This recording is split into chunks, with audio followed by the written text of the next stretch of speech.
चीज़ सुन लो, कल अपना थोड़ा ज़्यादा टाइम पास हो गया था, इसके लिए बेसिकली ओसीएम का लेक्चर दोबारा से कल मैंने शेड्यूल किया है, राइट।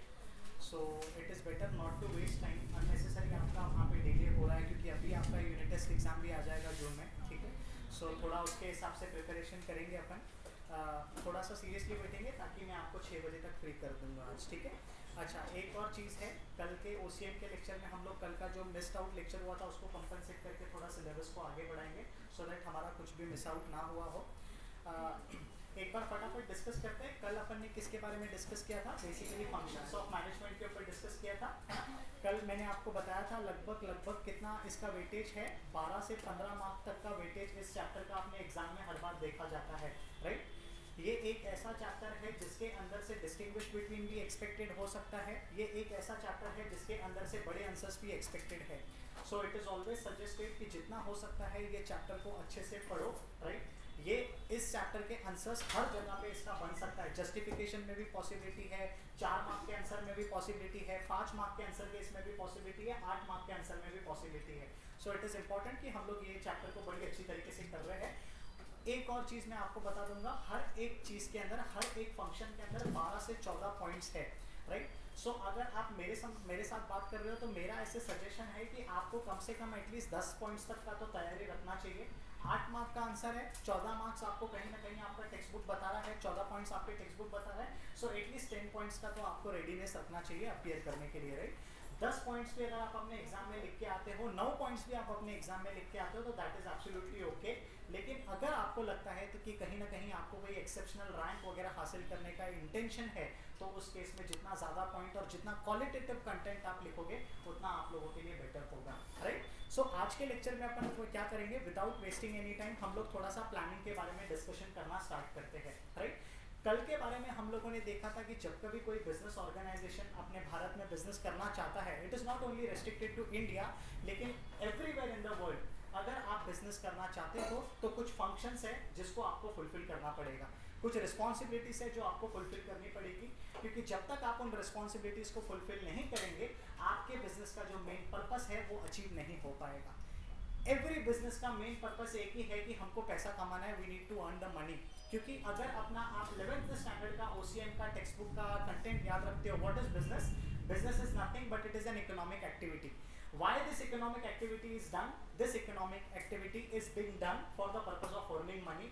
So पैसा कमाने के लिए हमको क्या करना है, सब कुछ एक सही तरीके से आगे लेके जाना पड़ेगा, जिससे सबसे पहला फंक्शन यहाँ पे प्लानिंग की बात कर रहा है। प्लानिंग का हम लोग, मैंने आपको बताया था, प्लानिंग का जब कभी आपको आंसर आएगा, डायरेक्टिंग का आंसर आएगा, कोऑर्डिनेटिंग का आंसर आएगा, स्टाफिंग का आंसर आएगा, कंट्रोलिंग का आंसर आएगा, पेपर लिखने का तरीका एक ही है। सबसे पहले तो आप इंट्रोडक्शन लिखेंगे, इंट्रोडक्शन के नीचे फिर आपको डेफिनेशन लिखना है, डेफिनेशन के नीचे फिर आप चार्ट बनाओगे, एंड चार्ट के नीचे फिर आप क्या करोगे, सारे के सारे पॉइंट्स को डिटेल में एक्सप्लेन करना स्टार्ट कर दोगे, right. This is how the structure is already drafted अपने महाराष्ट्र स्टेट बोर्ड के हिसाब से, अगर मैं आपके साथ चीज़ें डिस्कस करना हो तो। सो व्हाट इज प्लानिंग? कल हम लोगों ने चीज़ें डिस्कस किया था। प्लानिंग का मतलब क्या होता है, हम लोग क्या करते हैं, हमारे टारगेट को अचीव करने के लिए पहले तो टारगेट बनाते हैं, गोल बनाते हैं, गोल इस्टेब्लिश करते हैं, और इस गोल को अचीव करने के लिए क्या कोर्स ऑफ एक्शन हम लोग फॉलो करेंगे, उसको बेसिकली हम लोग प्लानिंग के कैटेगरी के अंदर डालते हैं। अगर मैं आपके साथ सीए की बात करता हूँ, कल भी हम लोगों ने डिस्कस किया था, अगर मैं आपके साथ 12th की बात करता हूँ, आपका दिमाग में कहीं ना कहीं एम होगा कि sir I want to achieve 90 to 95%। So 90 to 95% क्या है, ये आपका गोल है। ये गोल आप अचीव कैसे कर पाओगे? अपने रेगुलर स्टडीज से। तो अगर आपने डेली बेसिस पे अपने रेगुलर स्टडीज का एक प्लान ऑफ एक्शन बना दिया है, तो वो बेसिकली प्लानिंग के कैटेगरी के अंदर आ जाता है। अच्छा, सिर्फ प्लान बनाना सफिशिएंट है क्या? नहीं, जो प्लान बना है उसका इम्प्लीमेंटेशन भी बहुत जरूरी है, क्योंकि जब तक आपका बना बनाया प्लान के ऊपर इम्प्लीमेंटेशन नहीं होता है, कहीं ना कहीं you will be not be in the position to achieve the goal of organisation. And जब तक आप अपने ऑर्गेनाइजेशन का गोल अचीव नहीं कर पाते हो, trust me, you are just an employ of the company. Company आपको कभी भी क्या कर सकती है, अपने ऑफिस से निकाल सकती है। So we need to be very much assure कि हम लोग क्या कर रहे हैं और क्या नहीं कर रहे हैं, राइट। सो यहाँ पे अगर मैं आपके साथ बात करूँ तो प्लानिंग को सबसे बढ़िया एक बेसिक फंक्शन ऑफ मैनेजमेंट करके बताया जाता है। मैनेजमेंट का यहाँ पे क्या मतलब होता है, टू मैनेज। हम लोग किसको मैनेज करने की बात कर रहे हैं? हम लोग हमारे बिजनेस को मैनेज करने की बात कर रहे हैं। अगर मैं बिजनेस को मैनेज करने की बात कर रहा हूँ, तो सबसे पहले तो मेरे को प्लान बनाना पड़ेगा कि किस तरीके से बिजनेस होगा और किस तरीके से मैं इस बिजनेस को कंट्रोल करूंगा। अगर आपको आपको याद होगा कल हम लोगों ने एशियन पेंट्स का एक एग्जांपल लिया था। इस एशियन पेंट्स के एग्जांपल के अंदर हम लोगों ने हर एक एम्प्लॉय का टाइम फ्रेम निकाला था कि अगर एक एम्प्लॉय को एक बकेट बनाने के लिए 10 मिनट्स का यहाँ पे टाइम लग रहा है तो 1 घंटे के अंदर टोटल मिला के 6 बकेट्स बन के रेडी होने चाहिए। This is what we understood. And एक एम्प्लॉय अगर 8 घंटे का शिफ्ट अपना करता है तो 6 into 8 is equals to number of production which should be available. 48 buckets उसका एक दिन में बन के तैयार होना चाहिए। अगर 48 बकेट्स एक दिन में बन के तैयार नहीं होता है तो हमारे बिजनेस का जो भी गोल है, जो भी हमारा टारगेट है, वो अचीव नहीं हो पाएगा। अगर टारगेट अचीव नहीं होगा तो हमारा इनकम नहीं अचीव होगा, इनकम नहीं होगा तो हमारा उतना प्रॉफिट नहीं अचीव हो पाएगा। And if profit is not achievable, trust me, हमारे बिजनेस करने का पर्पस ही डिफीट हो जाएगा एंड हो सकता है उस कंपनी का मैनेजमेंट आपको बाहर निकाल दे। राइट? सो ये सारी की सारी चीज़ों को समझना, इसको एनालिसिस करना, टारगेट सेट करना, इस सबके चीज़ों को क्या बोला जाता है? इन सबको प्लानिंग बोला जाता है। राइट? अगर मैं आपके साथ डेफिनेशन की बात करता हूं तो यहाँ पे 2 लोगों का डेफिनेशन अपने सिलेबस के अंदर बताया हुआ है। It is not at all necessary कि 2 के 2 डेफिनेशन अपने को अब एग्जाम में छाप के आने हैं। 2 में से कोई भी एक डेफिनेशन अगर आपको परफेक्टली अच्छी तरीके से याद आ रहा है, वो एक डेफिनेशन भी अगर आप लिख के आते हो तो दैट इज एब्सोल्युटली ओके। सबसे पहले बेसिकली हम लोग नूड्स एंड ऊडोनल्स के बारे में पढ़ेंगे। ये देखते हैं क्या प्लानिंग को कैसे डिफाइन करते हैं। So what is planning as per them? Planning is basically deciding in advance. Advance का मतलब क्या होता है कि जो भी कार्यक्रम हम लोग करने वाले हैं आगे, उसके बारे में हम लोग पहले से ही चर्चा करके रख रहे हैं। एग्जाम्पल, हम लोगों ने कल भी ये चीज़ डिस्कस किया था। If I want to visit Thailand, if I want to visit Goa, मैं वहाँ पे जाने से पहले क्या करूँगा, उसकी पूरी तरीके से प्लानिंग करके रखूँगा। क्योंकि जब तक प्लानिंग नहीं होगा कि बॉस जाएंगे कैसे, वहाँ पे अकोमोडेशन क्या होगा, रहेंगे कहाँ पे, खाएंगे कहाँ पे, घूमेंगे कहाँ पे, तक और कितना पैसा मेरे को खर्चा करना है, तब तक बेसिकली क्या होगा, मेरा कोई भी ट्रिप अच्छी तरीके से आगे नहीं बढ़ेगा। We need to understand. So what this person is trying to say, what is planning? Planning is deciding in advance. Right? क्या डिसाइड करना है? What to do. करना क्या है? सर गोवा घूमने जाना है। So this is a plan, this is a goal. What is the goal? कि हमको गोवा घूमने जाना है। सो गोवा घूमने जाना है। गोवा घूमने से पहले हम लोग डिसाइड कर रहे हैं कि हमको गोवा घूमने जाना है। Second point, how do we do it? कैसे करना है? गोवा जाना है, ठीक है, this is the ultimate goal. आपको भी पता है, मेरे को भी पता है, लेकिन गोवा जाने के क्या क्या ऑल्टरनेट ऑप्शंस है। सबसे पहला option, can we go by road? Yes. Can we go by private vehicle? Yes. Can we go by train? Yes. Can we go by air? हम लोग फ्लाइट के जरिए जा सकते हैं? यस। तो ये 4 ऑप्शंस अपने पास अवेलेबल है। हमारे बजट के हिसाब से चारों में से कौन सा ऑप्शन कन्वीनियंट है, ये प्लान करना is known as planning as per ordinal and notes. समझ में आ रहा है कि अपन क्या डिस्कस कर रहे हैं? So what is the first thing which this person is trying to say, what is to be done and how it is to be done. Second देखो ये लोग क्या बता रहे हैं, व्हेन टू डू इट। आप मेरे को बताओ, गर्मी के सीजन में अगर आप गोवा जाते हो तो ज़्यादा कुछ नहीं होगा, सिर्फ टैन हो जाएगा, जो अभी आपको मेरे में दिख रहा है। यहाँ पे रात है, यहाँ पे सुबह है, ऐसे आपको दिखने में आएगा। Trust me, simple thing.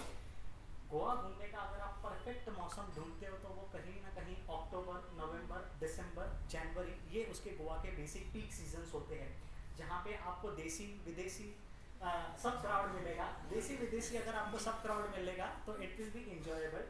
अगर आप अभी जाओगे तो वहाँ पे सिर्फ आपको कुत्ते घूमते हुए दिखेंगे, तो आपको उनको देख के खुश होना पड़ेगा। सो इट ऑल डिपेंड्स कि आप कैसे अपना टारगेट अचीव कर रहे हो। So what is the first thing which news and wood Donnell is trying to say, what to do. क्या है first thing? What to do. क्या है first thing? What to do. Second चीज ये लोग क्या बता रहे हैं? How to do. How to do मतलब कैसे जाना है, कैसे अपने को ये टारगेट को अचीव करना है। थर्ड ये लोग क्या बोल रहे हैं? व्हेन टू डू इट, मतलब हमको गोवा जाना है, ये निश्चित है। हम लोग बाय रोड जाएंगे, ये भी निश्चित है, लेकिन जाएंगे कभी, ये इसकी बात यहाँ पे हो रही है। सेकंड बेसिक, फोर्थ ये लोग क्या बता रहे हैं? Who is to do it. आप मेरे को बताओ, अगर मैं कंपनी फॉर्म ऑफ ऑर्गेनाइजेशन की बात करूँ ना, टाटा कंपनी की बेसिकली बात करता हूँ। टाटा कंपनी का जो हेड ऑफिस है पुणे के अंदर, वहाँ पे करीब 1,500 से लेकर 2,000 एम्प्लॉइज़ हैं। तो आप मेरे को बताओ, सारे के सारे 2,000 को एम्प्लॉइज़ को तो मैं एक काम नहीं दे सकता हूँ, राइट? मेरे को क्या करना पड़ेगा ना, सबको सेग्रीगेट करना पड़ेगा कि 50 लोग हैं जो क्या करेंगे, मार्केटिंग का काम करेंगे, 50 लोग हैं जो परचेसिंग का काम करेंगे, 50 लोग हैं जो सेल्स का काम करेंगे, 50 लोग हैं जो लीगल का काम करेंगे, 50 लोग हैं जो फाइनेंस का काम करेंगे। Can I say I need to distribute the workers, क्योंकि जब तक मैं मेरी टीम को सेग्रीगेट नहीं करूंगा। आप मेरे को बताओ, क्रिकेट की मैं आपके साथ बात करता हूँ, क्रिकेट के अंदर भी मल्टीपल ऑप्शंस आते हैं। एक तो आपको बॉलिंग के लिए कोई ना कोई तो तगड़ा प्लेयर लगेगा, दूसरा आपको बैटिंग के लिए प्लेयर लगेगा, तीसरा आपको ऑलराउंडर लगेगा, चौथा आपको कोई ना कोई तो विकेट कीपर लगेगा, एंड पांचवा ऐसा कोई इंसान चाहिए जो अंपायर के साथ भिड़ सके, चाहे सही हो चाहे गलत हो। आप मेरे को बताओ, ये सारी की सारी सिचुएशन में क्या हम लोगों ने 5 रोल डिफाइन किए क्या? यस। तो कौन क्या काम करेगा ये लोग उसकी बात कर रहे हैं। समझ में आ रहा है क्या? सो नूज एंड ओडोनल के हिसाब से टोटल कितने काम है प्लानिंग के अंदर? 4। फर्स्ट इज, फर्स्ट क्या है? फर्स्ट क्या है? सेकंड क्या है? थर्ड क्या है? फोर्थ क्या है? ये 4 चीजें अगर आप डिसाइड करते हो ना अपने बिजनेस के लिए, इसका मतलब कि आप लोगों ने क्या किया है? प्लानिंग का पूरा पूरा बंदोबस्त करके रखा है। समझ रहे हैं कि अपन क्या डिस्कस कर रहे हैं? अच्छा, थोड़ा सा एक स्टेप और आगे जाते हैं। Planning bridges the gap from where we are and where we want to go. Example मेरी नज़र में, मैंने आपको बताया था एक बच्ची है, अपनी अभी बच्ची है, रिसेंट वाली बच्ची है, उसने सीए फाउंडेशन के लिए डिसाइड किया था, लेकिन unfortunately she couldn't appear for exam. Why? The drawback was कि शी सेड कि सर मेरी तैयारी नहीं हुई है। 9वीं पेट की बच्ची है, शी सेड कि सर मेरी तैयारी नहीं हुई है। तैयारी नहीं हुई है इसका क्या मतलब है? कि वो जहाँ पे है और उसको जहाँ पे पहुँचना है उसके बीच के बारे में उसने कभी सोचा ही नहीं है। उसने क्लास एकदम मस्ती मस्ती में निकाल दिया, चलो ठीक है फ्रेंड सर्कल बन रहा है, मस्त पिज़्ज़ा खा के आ रहे हैं, कॉफ़ी पी के आ रहे हैं, everything is going hi hello हो रहा है, स्नैप जा रहे हैं, पढ़ाई की पूरी तरीके से लगे पड़े हैं। और जब एग्जाम आ रहा है, shit I am not able to appear because मेरा पढ़ाई नहीं हुआ। सो ये गैप दिख रहा है आपको? Where I am and where I want to reach, there is a difference. मैंने आपको बताया था even I have a goal, even you have a goal, I am starting from where, I have to reach somewhere. So कहीं ना कहीं इन दोनों के बीच का जो गैप है उसको बेसिकली प्लानिंग कंसीडर करते हैं। ऐसा कौन बोलता है? नूस एंड ओडोनल बोलते हैं। कौन बोलते हैं? नूस एंड ओडोनल। कौन बोलते हैं? नूस एंड ओडोनल। नेक्स्ट देखो ये लोग क्या बता रहे हैं, पॉसिबल थिंग्स टू अचीव। बाकी का सब फालतू कंटेंट लिखा है। मेरे को बताओ टोटल कितने एस्पेक्ट है इस डेफिनेशन के अंदर? 4।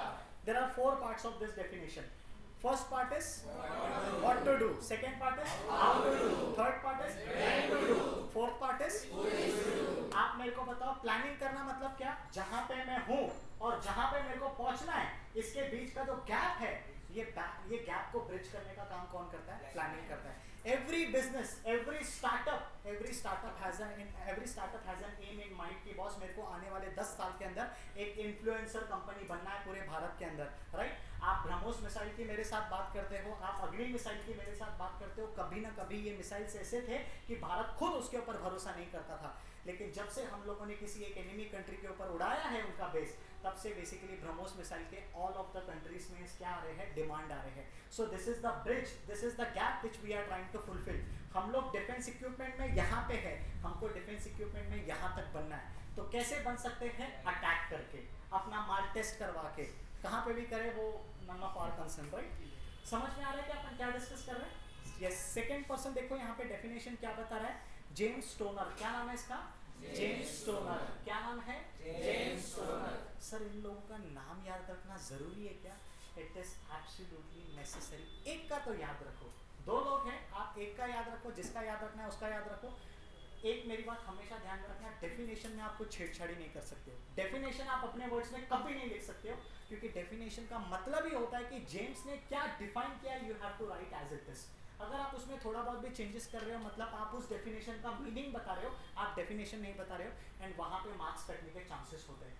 जहाँ कहीं पे भी एग्जाम में डेफिनेशन पूछा नहीं है ना, अपना ज्ञान उधर नहीं बांटने का, इंट्रोडक्शन लिखने का, मीनिंग लिखने का, लेकिन डेफिनेशन नहीं लिखने का। लेकिन बड़े आंसर की अगर मैं आपके साथ बात करता हूँ तो इट इज एक्सपेक्टेड कि आप वहाँ पे डेफिनेशन लिखोगे, लेकिन whenever it comes to 5 mark का answer, never write definition unless and until it is expected from us. Definition लिखोगे मतलब अपना 1 मार्क गवाओगे। एक छोटा सा कॉमा, एक छोटा सा फुल स्टॉप, एक छोटा सा वर्ड आपके पूरे के पूरे मार्क्स की बैंड बजा सकता है। आर यू अंडरस्टैंडिंग अपन क्या डिस्कस कर रहे हैं? देखो जेम्स भाई साहब क्या बोल रहे हैं, what is planning as per James? Planning is a process of establishing goals and suitable course of action. यहाँ पे बेसिकली ये कितने एक्टिविटी बता रहा है? 2 काम बता रहा है। सबसे पहले तो अपने को क्या करना है? गोल्स को एस्टैब्लिश करना है, यानी गोल्स को फाइंड आउट करना है। सेकंड क्या करना है? इस गोल्स को जो हम लोगों ने फाइंड आउट किया है इसको अचीव कैसे करना है। This is what James is trying to say. So मेरे को बताओ नूज एंड ओडोनल कितनी बात करता है? 4 चीजों की बात करता है। जेम्स कितनी की बात करता है? 2। पर्पस यही है, गोल बनाओ उसको अचीव करो, टारगेट बनाओ उसको अचीव करो। Are you understanding? समझ में आ रहा है कि अपन क्या डिस्कस कर रहे हैं? एक एक करके उसके इंपॉर्टेंस करते हैं और फिर जल्दी फ्री करता हूँ मैं आपको। सारा इधर गर्म हो रहा है बहुत अभी, है ना? सबसे फर्स्ट इंपॉर्टेंस देखो यहाँ पे क्या बोल रहे हैं, helps to set clear objectives. What is objectives? Objective का मतलब यहाँ पे क्या होता है? Helps to set clear objectives. मतलब क्या होता है, आप मेरे को बताओ, अगर मैं सारी कुछ चीज़ें प्लान के हिसाब से कर रहा हूँ तो don't you think so it is a win win situation. Sir मेरे को एक एग्जांपल बताओ, अभी एशियन पेंट्स का आप देखो, बहुत सारे जो कंपनी है ना वो हवा में प्लान बनाते हैं कि हमको टॉप 3 कंपनी में पहुंचना है। अरे टॉप 3 कंपनी में कैसे पहुंचोगे? There should be some course of action.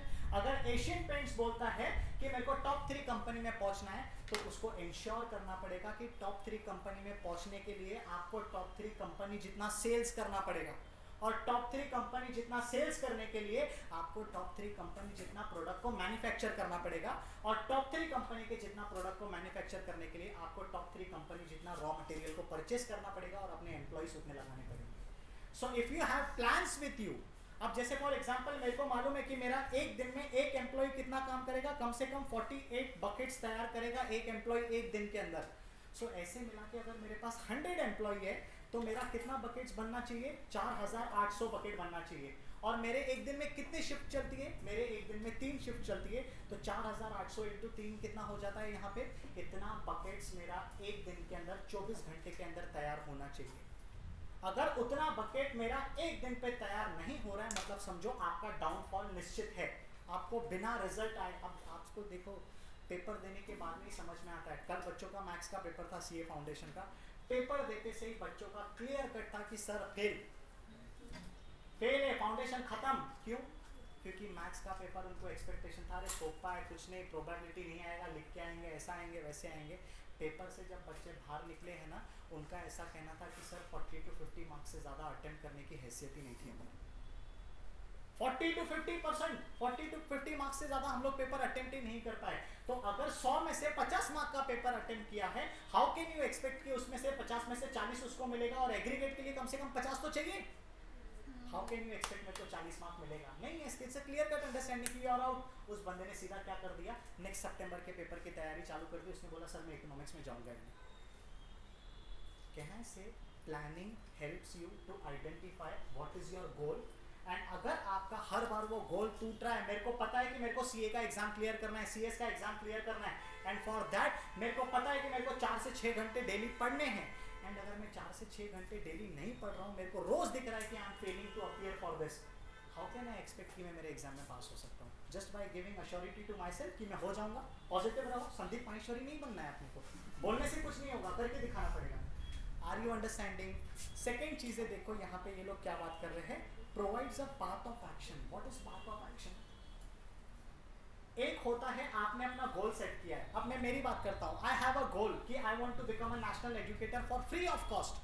हर उस बच्चे को एजुकेशन मिलना चाहिए जिसको एजुकेशन मिलने की पूरी क्षमता है और पूरी डिजायर है, लेकिन पैसों के कारण वो नहीं पहुंच पा रहा है। This is the goal. लेकिन उस गोल तक मैं कैसे पहुंचूंगा? First I have to convert my profession into education institute. बराबर कन्वर्ट किया? Yes. Then I have to go to physical classes. किया? Yes. Then I have to go to online classes. कर रहा हूँ? Yes. Then I will have to go to free YouTube lectures. करूंगा? Yes. उसके बाद क्या एक एक करके मैं स्टेप्स को आगे बढ़ के वो टारगेट को अचीव कर सकता हूँ क्या? यस। अगर मैं ऑनलाइन लेक्चर्स लूंगा ही नहीं तो क्या मेरा जो गोल है नेशनल लेवल टीचर बनने का, नेशनल लेवल एजुकेटर बनने का, वो हासिल कर पाएगा क्या? नहीं हो पाएगा। मैं चाहे उसके लिए 10 साल वेट करूं, चाहे 20 साल वेट करूं। It is a step. हर एक स्टेप को मेरे को सक्सेसफुली कंप्लीट करना पड़ेगा। समझ में आ रहा है अपन क्या डिस्कस कर रहे हैं? तीसरा चीज देखो क्या बता रहा है, प्लानिंग इंप्रूव्स परफॉर्मेंस। परफॉर्मेंस का मतलब क्या होता है? What is the meaning of performance? आप देखो, अगर मैं एम्प्लॉय हूँ, मैं 8 घंटे आपके कंपनी में काम कर रहा हूँ, 8 घंटे कंपनी में अगर मैं काम कर रहा हूँ, चलो मैं कंपनी की फालतू बातें नहीं कर रहा हूँ, मैं आपकी स्टडीज़ की बात करता हूँ। इनिशियली आपने प्लान किया कि मैं 6 घंटे डेली बेसिस पे पढ़ाई करूंगा, मेरे को सीए फर्स्ट अटेम्प्ट में निकालना है, मतलब निकालना है हर हालत में, बाय हुक और बाय क्रुक। पहले 6 घंटे बैठेंगे तो पहले 6 घंटे में से हर रोज 2 घंटे तो हमारा सोशल मीडिया की तरफ जाएगा, मतलब जाएगा। हम लोग पढ़ाई करने बैठेंगे, आधा सम करेंगे, आधा आंसर पढ़ेंगे, चेक करेंगे कि इंस्टाग्राम पे मैत्रिणी का कुछ मैसेज आया है कि नहीं आया है। हम लोग चेक करेंगे मित्र का कुछ मैसेज आया है कि नहीं आया है। फिर दोबारा से पढ़ने बैठेंगे, फिर पढ़ेंगे, फिर अचानक से याद आएगा यार ये तो आज घूमने जाने वाला था, बारिश है, देखते कौन कौन घूमने गया है। फिर आप इंस्टाग्राम चेक करोगे, 15 मिनट जाएंगे, फिर आप आधा घंटा पढ़ोगे, फिर आप इंस्टाग्राम चेक करोगे, ये देखोगे कि कौन कहाँ किसके साथ भजिया खा रहा है। आप मेरे को सिंपल सी बात बताओ, 6 घंटा पढ़ना स्टार्ट करोगे जिसमें से 2 घंटा आप वेस्ट करोगे, दैट इज एब्सोल्युटली ओके। क्योंकि जब तक आप 6 घंटे बैठोगे नहीं तब तक हाउ कैन यू थिंक कि मैं 6 घंटे पढ़ाई कर सकता हूँ कि नहीं कर सकता हूँ। पहले 6 घंटा बैठना है, चाहे इसमें से 2 घंटे वेस्ट क्यों ना हो, फिर धीरे धीरे करके 2 घंटे में से 1.5 घंटा वेस्ट करना है, फिर 1 घंटा वेस्ट करना है, फिर आधा घंटा वेस्ट करना है, फिर एक ऐसा भी टाइम आएगा जब वहाँ पे 6 में से 6 घंटे अपने स्टडीज को दे पाओगे। So can I say, if you are planning, you are working. If you are working, you are improvising. If you are improvising, you are winning in life. Please understand. चाहे ये studies का हो, चाहे किसी भी चीज़ का हो. I was very much reluctant for this online lectures few years ago. मेरे पास एक अच्छा खासा ऑफर आया था, मैं नाम नहीं लूँगा उस इंस्टीट्यूट का जो नेशनल लेवल पे काम करता है, उसका मेरे को एक ऑफर था कि आप लेक्चर्स के लिए आ जाओ, but I was not comfortable कि मैं ऑनलाइन लेक्चर्स लूँ। बट जब मेरे को पता चला कि बिना ऑनलाइन लेक्चर्स लिए मैं मेरा गोल अचीव नहीं कर सकता हूँ, I had to change my viewpoint. So if I had to change my viewpoint, this is what they are trying to say, I M improving. मेरे को ऐसा लगता था कि सामने फिजिकल क्लास में 200 बच्चे बिठा दो कोई फर्क नहीं पड़ता है, लेकिन कहना से अगर मेरा गोल कुछ और है, मैं कर कुछ और रहा हूँ, तो how can I reach to the target. जाना मुंबई है, चल बैंगलोर की तरफ रहा हूँ, नहीं बात बनेगी भाई, वी नीड टू अंडरस्टैंड। हाँ, फोर्थ देखो यहाँ पे क्या है, minimises the risk. What is risk? Minimises का मतलब क्या होता है? कम करना। आप मेरे को सिंपल सी बात बताओ सर, अगर मेरे पास 4 सब्जेक्ट्स है पढ़ने के लिए, ठीक है, अगर 4 सब्जेक्ट्स को मैं बराबर से टाइम दे रहा हूँ तो automatically don't you think so चारों पहिए को मैं साथ में लेके जा रहा हूँ, चारों पहिए अगर साथ में जाएंगे तो ही मैं एक्सपेक्ट कर सकता हूँ कि मेरा एग्जाम क्लियर होगा, वरना नहीं होगा। आप अकाउंट्स को दिन में 14 घंटे लेके बैठो, लॉ को दिन में 1 घंटा लेके बैठो, आप बोलोगे पढ़ तो रहा हूँ, हो जाऊंगा पास, नहीं होगा। So when you know what you are doing and what is to be done, automatically आप क्या करोगे, अपना रिस्क इंटू, आप देखोगे कि यार मैं अकाउंट्स को 14 घंटे दे रहा हूँ, दैट इज एब्सोल्युटली ओके, मैं मैथ्स को 14 घंटा दे रहा हूँ, दैट इज एब्सोल्युटली ओके। इसका ये मतलब नहीं है कि मैं लॉ के साथ कुछ कॉम्प्रोमाइज कर सकता हूँ, मैं नहीं कर सकता हूँ, आई कांट डू इट। सो आप ऑटोमेटिकली क्या करोगे, सारे सब्जेक्ट्स को एटलीस्ट इस लेवल पे आओगे कि आप लॉ को भी उतना ऊंचा करके क्या करोगे, उसको उतना टाइम दोगे, नहीं दोगे तो फिर वो आपका टाइम लेगा, जैसे कि उस लड़की का ले रहा है पिछले 10 साल से।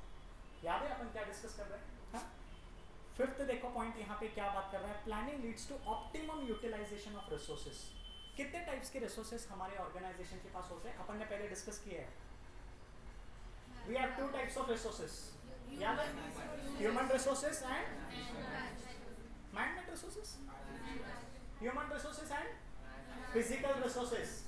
कौन से रिसोर्सेस है, ह्यूमन एंड फिजिकल। ह्यूमन के अंदर आपके और मेरे जैसे एम्प्लॉय आ जाते हैं, फिजिकल रिसोर्सेज के अंदर सारे अपने रॉ मटेरियल्स, इक्विपमेंट्स, ये सारी चीजें आ जाती है। ऑप्टिमम का मतलब यहाँ पे क्या होता है, प्रॉपर यूसेज। आप मेरे को सिंपल सी बात बताओ, मेरे ऑर्गेनाइजेशन में अगर एक लेडी है, एक एम्प्लॉय है, उसको अगर हम लोग अपॉइंट करते हैं कि मैडम आप सिर्फ दिन में 2 बार चाय बनाओ, 8 घंटे का उसका शिफ्ट है, 8 घंटे के शिफ्ट के लिए वी आर पेइंग हर 10,000 रुपीज़, और हम लोग उससे सिर्फ दिन में 2 बार चाय बना रहे हैं, तो आपको लग रहा है 2 बार चाय बनाने के लिए 10,000 जस्टिफाइड है, वो भी सिर्फ 10-12 एम्प्लॉयज़ के लिए। आप मेरे को बताओ, 10 एम्प्लॉयज़ अगर आपके पास है, आप बाहर से एक चाय 10 रुपये में खरीद सकते हैं, 10 × 10 इज इक्वल्स टू 100, यानी एक दिन का आपका चाय का खर्चा कितना है, 100।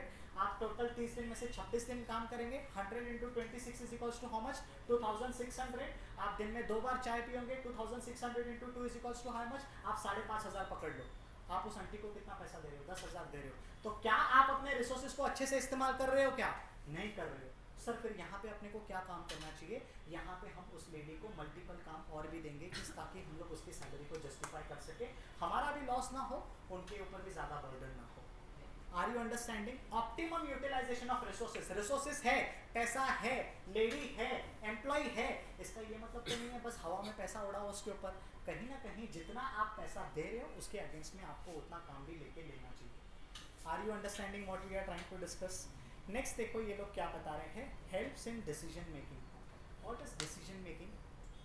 To decide something. आप मेरे को बताओ, अगर मेरे को दिख रहा है कि बॉस आपने 10 मिनट का टारगेट पकड़ा है एक बकेट के लिए, आपने एक एम्प्लॉय के लिए कितने का टारगेट पकड़ा है, 48 बकेट्स का टारगेट पकड़ा है, क्या आपके हिसाब से वो बंदा कभी वॉशरूम जाएगा ही नहीं क्या 8 घंटे की शिफ्ट में? आपके हिसाब से क्या वो बंदा कभी 8 घंटे की शिफ्ट में खाना खाएगा ही नहीं क्या, पानी के लिए ब्रेक लेगा ही नहीं क्या? आपने तो सीधा सीधा कैलकुलेशन बता दिया sir 10 minutes 1 bucket 1 hour 6 bucket 6 into 8 is equals to 48 bucket बन के तैयार होना चाहिए। अरे वो बंदा आया है तो काम करेगा, वॉशरूम जाएगा, पानी पिएगा, खाना खाएगा, चाय पिएगा, पड़ोसी को देखेगा, उसको समय तो दो। अगर आप उसको समय नहीं दे रहे हो, ये सारी चीजें नहीं कंसीडर कर रहे हो, and by the end of the year आप उसको बोल रहे हो आपने 48 बकेट्स का टारगेट अचीव नहीं किया, वो बंदा काम छोड़ के नहीं जाएगा आपके यहाँ से, काम छोड़ के चला जाएगा क्योंकि आप टारगेट नहीं अचीव कर रहे हो। ट्रस्ट में आजकल के समय में अपने भारत की बात कर रहा हूँ, जितने भी मार्केटिंग कंपनी है ना वो सब के सब बेचारे उसके जो एम्प्लॉयज है वो इस चीज़ का टारगेट है। जिन भी लोगों ने MBA इन मार्केटिंग किया हुआ है आप उनके साथ बात करो, उनके सामने टारगेट्स ऐसे रखे जा सकते हैं जो शायद ही अचीवेबल हो। ऐसे ऐसे टारगेट्स रखेंगे तो लोग क्या करेंगे, जॉब छोड़ेंगे। जॉब छोड़ेंगे तो उतना ही समय दूसरा एम्प्लॉय आने तक आपको इंतजार करना पड़ेगा, वो समय गया आपका। सो कहीं ना कहीं आपको क्या करना पड़ेगा, प्लानिंग करोगे तो डिसाइड करोगे, आपके लिए थोड़ा सा हमको गैप रखना पड़ेगा, राइट। अब मैं मेरी बात करता हूँ, फर्स्ट लेक्चर आपके साथ था, सेकेंड लेक्चर CICT में था, थर्ड लेक्चर 11th में था, फोर्थ लेक्चर दोबारा से आपके पास आया। Is there any gap? So this can be a problematic, yes this will be a problematic, you need to understand this. समझ रहे हैं कि अपन क्या डिस्कस कर रहे हैं। नेक्स्ट देखो क्या है, useful in setting the standards for controlling. What is controlling? मैं आपको बिगाड़ नहीं रहा हूँ, सिर्फ एग्जांपल दे रहा हूँ।